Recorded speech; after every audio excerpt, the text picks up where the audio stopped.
এই দেখুন, এই যে খাসির চর্বি দিয়ে এঁচোড়ের তরকারি হয়ে গেল। একদম কষা কষা করে করলাম।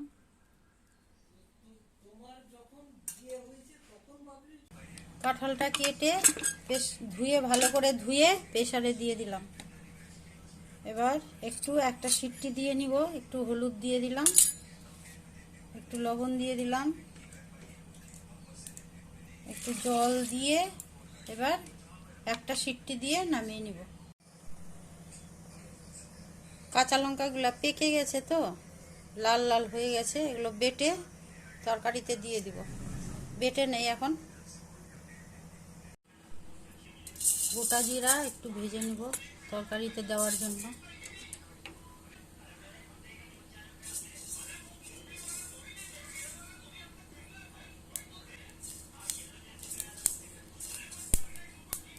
ভাজা হয়ে গেছে, এবার নামিয়ে নিব। তেল দিয়ে দিব। হয়ে গেছে। খাসির চর্বি নিয়ে আসছে, চর্বি দিয়ে কাঁঠাল দিয়ে খাবে। চর্বিটা ভেজে নিব একটু হালকা করে।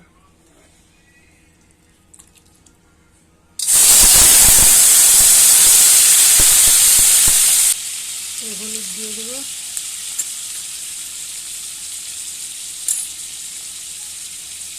লবণ,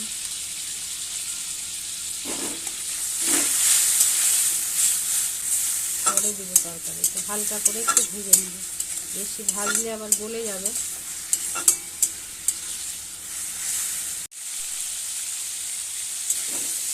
ভাজা ভাজা হয়ে গেছে, এবার নামিয়ে নিব। বেশি ভাজলে আবার তেলটা গলে যাবে। চর্বিটা নামিয়ে নিয়েছি, ওটার মধ্যে আর একটু তেল দিয়ে দিব। সরষের তেল দিয়ে দিলাম। তেল গরম হয়ে গেছে, এবার জিরা দিয়ে দিব ফোড়নে, আর দুটো তেজপাতা। এবার পেঁয়াজ কুচি আর রসুন কুচি।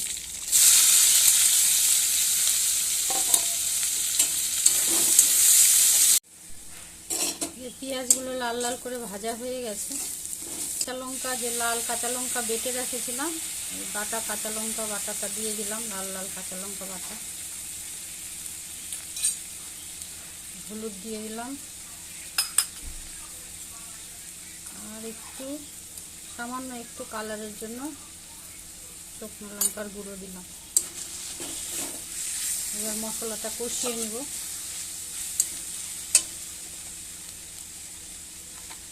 স্বাদ মতন একটু লবণ দিয়ে দিলাম। এবার ভালো করে মশলাটা এই মশলাটা কষানো হয়ে গেছে। এবার সেদ্ধ করা এঁচোড়টা দিয়ে দিব।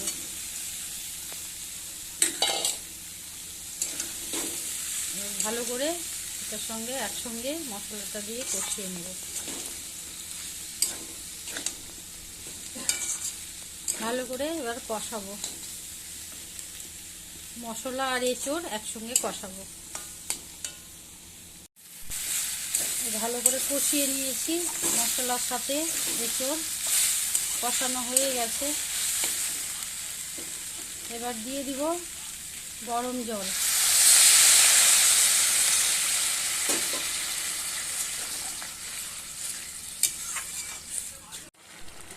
এই যে এটা ভালো করে ফুটে উঠেছে, এঁচোড়টা হয়ে গেছে, আর একটু হবে। এবার ভাজা করা চর্বিটা দিয়ে দিলাম। খাসির চর্বি ছিল, ওটা দিয়ে দিলাম। ভেজে রেখেছিলাম চর্বিটা।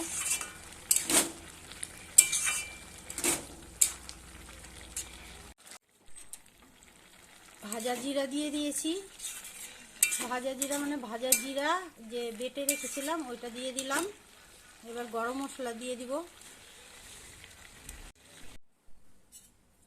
এই দেখুন, এই যে খাসির চর্বি দিয়ে এঁচোড়ের তরকারি হয়ে গেল। একদম কষা কষা করে করলাম।